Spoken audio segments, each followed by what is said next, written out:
Hi, everybody. I'm Christine Tulley, President and Executive Writing Coach at Defend, Publish, and Lead, and welcome to a bonus episode for Academic Writing Month 2023.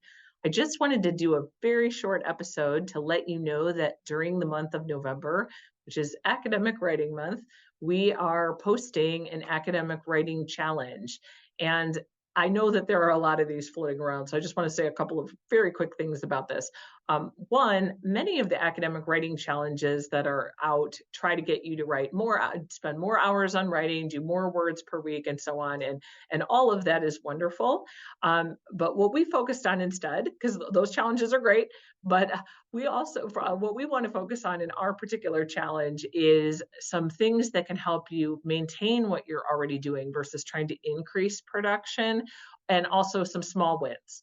And that's partially because November for many academics is a crazy month. I have no idea why Academic Writing Month lands in this particular month, because of course we're all ramping up with like grading, and people are trying to say you're a PhD student, your dissertation defense might be scheduled near the end of the month. Like there's just a lot of things that are happening in this month that, at least for me, don't make this a particular great month for academic writing. I wish it was in October.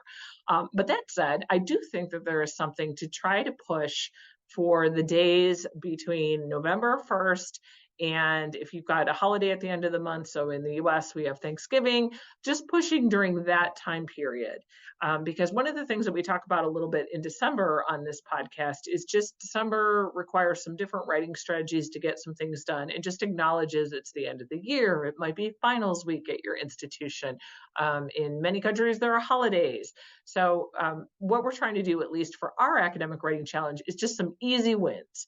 So I am going to share a screen with you of our challenge, and I will put a link to the challenge everywhere. I will post it on LinkedIn. I'll post it on Twitter. Where you can find it is on my personal website, and there's a reason for that. I'll say something about that in just a second. But if you just look at Christine Tulley and WordPress, you'll find me, and there's a button to it. I put it up here because I needed a spot to post it temporarily, because our new website for Defend, Publish, and Lead is about to have a hard launch coming up in the next 7 days. So I don't want to mess with anything that's going on with that launch. I will eventually move it there. But because Academic Writing Month starts on November 1st, I wanted to make sure I had this in a spot you could get it. So this link will be in show notes, Twitter, LinkedIn, everywhere. And if you go to it, one of the things that I think is really hopefully helpful about it is that there's a lot of ways to win with this one. So in general, I don't like challenge models that provide basically 30 things you have to do. And if you don't do all of them, you feel like you failed. You could do one of these and be a winner. Like any of these would be great. So we have a very low-key, relaxed approach to Academic Writing Month. There is a list of 22 different things. And so one of the challenge parts of the challenge, because you got to have something, is just to try to knock out one task in each of the categories. So the 5 categories are: one is just to try a writing tool or a technique in your very next writing session. And for the record, I've mentioned this many times on the podcast, but I hate it when I have to learn to do something that takes longer than the problem it's going to solve. So everything that is listed here is something that you could do just to get your writing session going. It might take 5 minutes, it might take 10 at the most, nothing harder than that, because we're going for easy wins. So, and some of them don't require any kind of tool or anything like that. They're just like, hey, try this technique in your very next writing session. So once you do it, you can say you've met one of the challenges, or one of the challenges in category 1. Category 2 is just to put academic writing top of mind going forward. So checking out an academic writing blog, it could be one time, or you could subscribe to a newsletter. The ones that I really like, and I just want to do a shout out to some of my fellow faculty developers that work in this area. I love the newsletter from Writing Scientist. I am not a writing scientist by any means, but I'll tell you what, I have learned so many great tips from that newsletter. I also love my dear friends Beck and Chris from Prolifico. They have a wonderful one If you go to their Prolifico link, you can sign up for that one. They also post on LinkedIn. So if you don't want a newsletter in your email box, I totally got that. If you follow them on LinkedIn, you can get it pretty quickly. Helen Sword, who is the author of Stylish Academic Writing and many other things. Stylish Academic Writing is my favorite.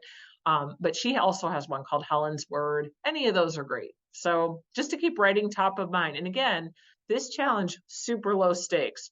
Read one post on one of those newsletters or on LinkedIn, or subscribe. Either way, I don't care. You just want to see if you can check that box just to keep academic writing top of mind. It definitely can get lost in the November and December bustle. Category 3 is either develop a project management system, or at least to start at one, or clean up your current one. And I gave you all kinds of different ways that you can do that. If you are like me, at this point in the semester, I've gotten really sloppy with stuff. I've got folders all over the place. I have random images saved to my desktop. And different parts of projects everywhere. So, this is something that you'll want to take care of just to set yourself up for some success. And again, it is writing focused if your brain is too fried to be working on writing. So see if you can knock out a category 3 task on that. Category 4, and here's where we're a little closer to other typical academic writing month challenges. This is just fighting to hang on, fighting hard to hang on to whatever your regular amount of writing time is per week. So I like to go more on an hours model to just say, I want to make sure I'm writing at least 5 hours a week. And then I'm not, if it doesn't happen Monday, it could happen Tuesday. I do like scheduled writing time, but I also am very cognizant in November, everything might just be at a mess, and you might have to cram it all in on one day when you normally do an hour a day in a morning. Everybody's schedule is probably a little bit busier at this point. So anything you can do to fight to hang on. I gave you 2 particular suggestions that I found work really, really well. So when you get interrupted, for example, there's a whole podcast episode devoted to just trying to get that writing time back and not losing it. That's all we're going for. We're not trying to get 1,000 more words or, more hours. And I think all those are great. And I encourage you, if that's something you really want to do, absolutely go try one of any of the millions of other academic writing challenges that are out there.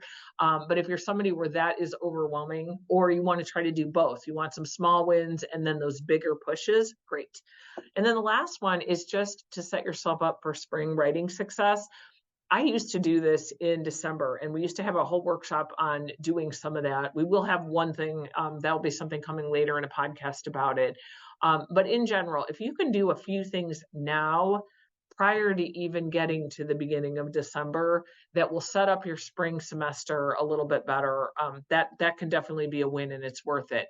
One in particular would be trying to figure out some good times when you actually want to be writing for the spring versus everybody coming into your calendar and dumping in your spring meetings. So for me, that will happen the week after our American Thanksgiving, which is November 23rd. So when I come back to work that next Monday, that's when all those calendar invites for spring are going to show up. So I want to beat those calendar invites in I use Microsoft Outlook calendar. I want to make sure that I'm ahead of the game and I've blocked out the times that I want before somebody takes that time away. Okay, so super easy challenge. And then what you get if you win, which is very exciting, we're looking to see if you can knock out one task in each of the categories, or you can, be an overproductive scholar, get all 22. That'd be amazing. If you email me at Christine@defendandpublish.com, if you email me there, and this link is on this page, we have lots of things to give away. We're giving away some Defend, Publish, and Lead swag. We're giving away codes for free workshops. We're giving away gift certificates for hours. We're giving away free hours. So yeah, so if you want to do that, we would love to have you join us. And especially if you're putting out pictures of any of these challenges in action, we'd love to see it for Twitter or LinkedIn. So anything like that you want to do, let us know. If you do happen to put it out on social media for us, we always appreciate the PR, but I also have some additional bonus content. So hopefully this helps think about Academic Writing Challenge Month or Academic Writing Month, National Academic Writing Month in a positive way that's a little bit more realistic. any good techniques or tools that you found on other challenges. I'm actually doing another one. I will tell you about it maybe at the end of the month if I get all the way through it. But I do like doing them too. So I just want to close with some of these are great. Like I could totally see doing some of the tasks for an academic challenge week during the next week. So maybe like the first full week of November, November 6th to whatever it is. I could totally see pushing for that 1 week, but I know after that I won't be able to for certain things. So if you're looking for some kind of a split between different challenges, I think that's okay too. You want to try parts of one and try parts of another, that's great. But we're always happy if people want to do ours. Happy writing.